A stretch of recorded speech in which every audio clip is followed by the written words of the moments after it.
a lot of individuals were affected with the job losses, and I met up with a couple of them. Here is David and Mercy. They operate this mobile car wash, as you've seen. They've already written there. Maybe Abel, maybe if you could just introduce yourself and tell us what job you were doing previously and what you're doing now. Good afternoon. I am Somwani Miruka Abel. Previously, I was an intern at the Energy and Petroleum Regulatory Authority. But around March, us guys were laid off once the corona pandemic hit. So we had to find something else to do. I cleared campus last year. I graduated in November last year. So from there, I joined EPROF on internship. But we were laid off around March due to the coronavirus pandemic. So after we were laid off, we tried to find something else to do just to keep the income going and just to keep ourselves moving. So I thought we'd maybe start this mobile car wash, especially with the social distance rules. Now I thought it wouldn't be safe for people to go to car washes because of the congestion.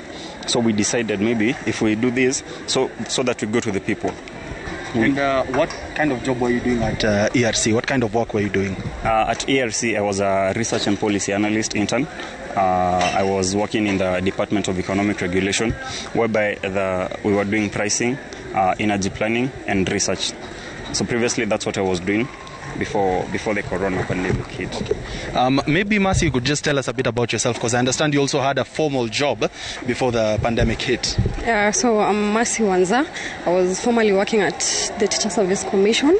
Yeah, and we were on contract. And then when corona came, our contracts were laid off and we were sent home. So, yeah, we had to find something to do.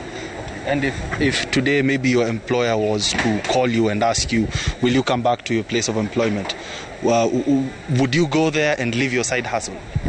Well, I wouldn't mind taking my job back, but this is something that has fed us through this corona period, so we had something to hold on. Yeah, and our job can also bring other youth to find something to do. Yeah.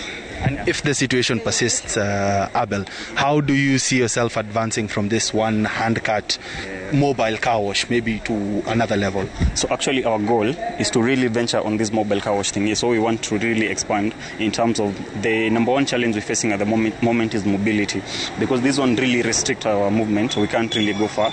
Sometimes we get calls from our clients that are really far, but you see we can't reach them due to the mobility challenges. So if we'd find something like a tuk-tuk that would maybe carry the water. If you see this setup, these are 150-liter tank, and then this is the engine in front here. So it's really heavy. Pushing it around is quite heavy. So if we'd really find something to help us with the mobility, and then we'd maybe have more of them. We have like 3, so that we create more employment and we find something for the youths to do and stay busy as well. Yeah. Thank you very much, Abel. I'll just let you get back to what you are doing. Yeah. So their story is not the only story of individuals who are working in the formal sector and ended up being affected by the COVID-19 pandemic. As data from the Federation of Kenya Employers shows, about 170,000 individuals were laid off in the last 5 months. And just a few meters from where they're actually washing the vehicles, we come across another individual who was actually laid off during this coronavirus period. And his is a bit interesting. He was a computer programmer working at one of the IT firms in the city. David, how are you? Good. Maybe if you could just tell us a bit about yourself, what you were doing before, and what pushed you to do this right now. Let me repeat once again, I'm David. I used to do for an IT firm, and due to the obvious reasons we were laid off, and I decided not to lament too much, just do something with myself, so that at the end of the day, I have some cash to cater for my needs. And just to get into detail, it's working for me because at the end of the day, I have something to take home, and I keep myself engaged. I'm busy, so I don't get so much time to do other things that are not constructive. Now, just to add the last 2 points. Just two points. The very first one, sir. The first one, I'm calling upon the able governor and the member of parliament for this great constituency to do something about guys like us who are working from outside, because it's getting a bit hard. We are being vandalized from all over by the city county askaris. So I'm pleading for you guys to do something about this and thanks a lot for the opportunity. Okay, thank you very much for sharing your feedback with us, Yvonne.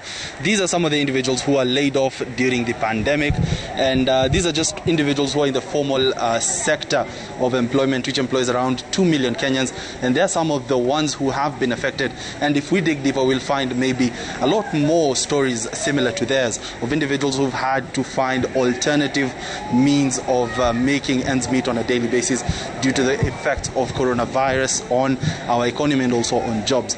We'll get back to you on more on this particular story. Back to you, Yvonne. Thank you, Faisal Ahmed, speaking to those who've moved from the formal sector to the informal.